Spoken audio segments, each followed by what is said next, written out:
이것도 중요한 질문입니다. 마태복음 19장 보겠습니다. 마태복음 19장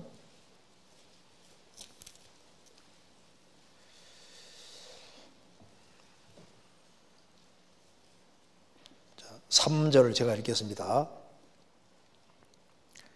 바리새인들이 예수께 나와 그를 시험하여 가로되 사람이 아무 용고를 물러나고 그 아내를 내어버리는 것이 옳으니까 예수께서 대답하여 가라사대 사람을 지으시니가 본래 저희를 남자와 여자로 만드시고 말씀하시기를 이러므로 사람이 그 부모를 떠나서 그 아내에게 합하여 그들이 한 몸이 될지니라 하신 것을 읽지 못하였느냐. 이러한 즉 이제 둘이 아니요 한 몸이니 그러므로 하나님이 짝지어 주신 것을 사람이 나누지 못할지니라 하시니. 여기서 하나님이 짝지어 주신 것을 정확한 해석이 어떻게 되는지 알려주면 감사하겠습니다. 그리고 어떤 분들은 이러한 구절로 하나님께서 결혼의 짝으로 이미 정해져 있다고 하는 분들도 있고, 또 어떤 분들은 결혼의 대상은 자유의지로 말미암아 언제든지 변동될 수 있다고 합니다. 어떻게 이해하면 좋을까요? 또 구원받기 전 결혼하신 분들의 결혼은 하나님께서 짝주어 주신 것이라고 할 수 있을까요? 아니면 하나님의 허용은 있었지만은 하나님과 상관없이 본인의 의사로 말미암아 결혼한 것은 아닌지 목사님의 우문현답을 부탁드립니다. 여기 6절 다시 보시겠습니다.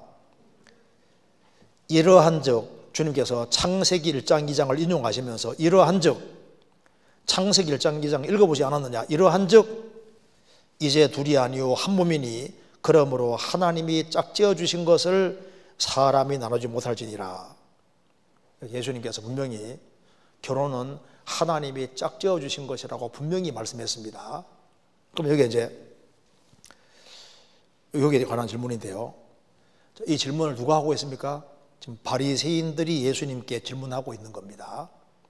바리새인들이 질문하기를 아무 용고를 물론하고 아내에 내어버리는 것이 옳습니까? 라고 하니까 예수님께서 하나님이 짝지어 주신 것을 나누지 못할지니라. 이미 결혼한 사람이 아내를 내어버리는 것이 옳으냐? 주님께서 창세기 1장 2장을 예를 들면서 이러한 즉 이제 둘이 아니요 한 몸이니 결혼하면 한 몸이 되는 겁니다. 그래서 하나님이 짝지어 주신 것을 사람이 나누지 못할지니라. 지금 여기 결혼을 한 사람에 대해서 얘기하면서 하나님이 짝지어 주신 것이라고 했습니다. 자, 어떤 결혼이 됐든 간에 결혼하면 둘이 하나가 됐기 때문에 하나님은 분명히 하나로 보십니다. 그래서 하나가 됐다는 의미에서 하나님 짝지어 주신 게 확실한 거예요. 어떤 사람은 이건 이스라엘 백성에게만 해당된다. 아닙니다.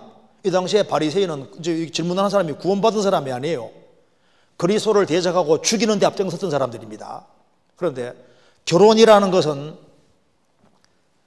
결혼이 되어지면은 하나님이 짝지어 주신 것이다. 그 사람이 확실한 신앙을 가졌든 안 가졌든 간에 둘이 결혼하면 둘이 하나라고 주님께서 보시는 겁니다. 하나님이 짝지어 준 걸 나누지 못할지니라. 그런데 뒤에 보시면은 어떤 분들은 이러한 구절로 하나님께서 결혼의 짝으로 이미 정해져 있다고 하는 분들도 있고, 어떤 분들은 결혼의 대상은 자유의지로 말미암아 언제든지 변동할 수 있다고 합니다. 어떻게 해야 좋을까요? 여기에 하나님이 간섭해서 짝지어 주는 경우도 있습니다. 그렇죠? 자, 아담의 짝을 누가 만들었습니까? 하나님이 직접 취해 오셨잖아요. 아담에게 생명을 주시고 하나님께서 아담 갈비뼈에서 하와를 만드셔서 아담에게 데리고 오셨습니다. 하나님이 직접 간섭해서 짝지어 주는 일이 있죠. 이삭이 신앙생활 잘했습니다. 이삭의 짝으로 하나님이 리브가를 어떻게 했습니까? 간섭하셔서 둘이 연결시켜 주셨잖아요. 그러니까 신앙생활을 잘하는 사람은, 하나님께 인생을 의탁하는 사람은 하나님께서 내 인생에 간섭하도록 만드시면 하나님이 개입해서 짝을 만들어 주시고 짝지어 주시죠. 하나님이 간섭해서 짝지어 주는 경우도 있고, 또 그리고 자기 주관과 방법대로 살기를 원하는 사람은 자기 방법대로 짝을 구해서 결혼하는 경우도 있잖아요. 그래도 하나님 허락하심 속에서 자유의지 동원했지만 둘이 결혼하면 하나가 됐습니다. 하나님은 하나로 보시는 거예요. 그리고 이제 하나님을 배제하고 사는 사람은 하나님 배제하고 사는 속에서도 결혼하면은 하나님이 하나님을 등지고 사는 사람이니까 결혼하는 걸 허락하십니다. 그런데 둘이 딱 하나가 되면은 하나님께서는 하나로 보시고 그 결혼을 하나님이 결혼으로 실제로 보시는 거예요.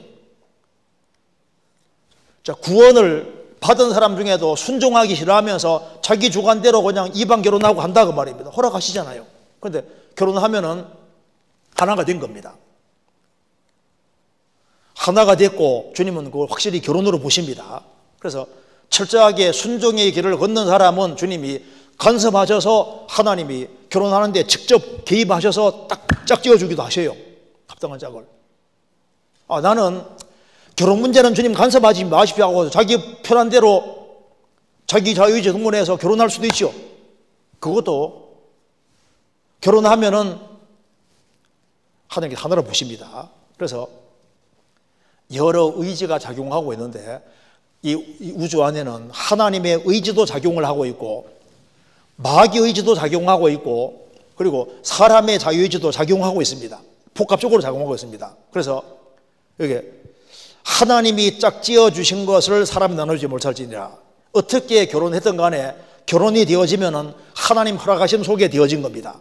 그래서 하나님이 짝지어 주셨다는 것은 불신자들이 결혼하든 신자가 결혼하든 주님께서는 둘이 하나가 되면은 분명히 주님 말씀했습니다.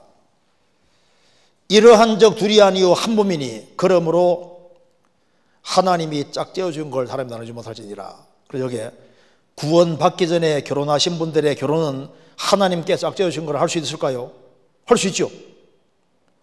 아니면 하나님의 허용은 있었지만 하나님과 상관없이 본인 의사로 말미암아 결혼한 것은 아닌지, 어떻게 결혼하든 간에 하나님이 짝지어 주신 겁니다. 그러니까 짝지어 준단 말이 이게 광범위한 뜻입니다. 그래서 하나님 짝지어 주실 때 인간의 자유의지를 존중해 짝지어 주는 겁니다. 그래서 어떤 경우는 하나님이 간섭하셔서 앞장서셔서 짝지어 주는 경우도 있고, 어떤 사람은 구원받아도 자기 멋대로 하니까 오냐 니 좀 혼 좀 나보라고 하면서 주님이 결혼하셔가지고 고생하게 만들 수도 있고, 또 하나님 등지고 사는 사람도 주님이 그렇게 결혼하도록 허락하셔서 그래 결혼 생활이 안 쉽잖아요. 그렇게 해서 결혼 생활이 힘들어서 하나님 찾게 되는 경우도 있고 여러 경우가 있습니다. 전부 다 하나님 허락하심 속에 결혼되어지기 때문에 일단 구원을 받았든 안 받았든 간에 결혼이 확실하게 되어지면은 하나님 짝지어 주신 게 확실한 거예요. 그래서 음행 연고 없이는 이혼이 안 된다고 못을 딱 받고 있는 겁니다. 자, 우리 시대에 결혼을 계약이라 생각하는데 천만의 말씀입니다. 불신자가 결혼해도 하나님 앞에서 엄청난 책임이 있는 거예요. 그건 불신자로서 결혼이라는 선택을 해서 결혼할 때 그 다 하나님의 허락하심 안에서 다 되어지는 겁니다. 그리고 둘이 딱 결혼하면은 하나님의 허용하는 안에서 결혼 딱 되어졌기 때문에 주님께서 반드시 둘을 하나로 보시는 거예요. 우리 시대에 막 이혼이 막 되는 시대인데요. 주님 앞에 가면 다 이게 문제가 되도록 되어 있습니다. 그래서 하나님이 짝지어 주신 것을 이건 믿는 사람에게만 하는 말이 아닙니다. 결혼이라는 건 하나님이 처음부터 인간에게 정하신 제도인 거예요. 로마 제국이 부서질 때도 다 가정 부서져서 부서지는 겁니다. 우리 시대 보세요. 지금 가정이 다 흐트러지는 시대잖아요.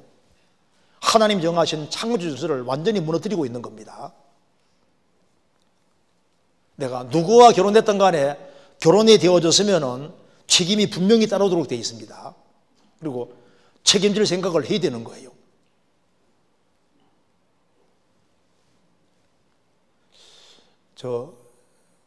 아이고 저 아내 버리고 딴 데 장가 들어야지 시까지 생각하지 말아요. 딱 결혼했으면 이 남편밖에 이 아내밖에 없다고 생각하고 사셔야 됩니다. 그렇잖아요.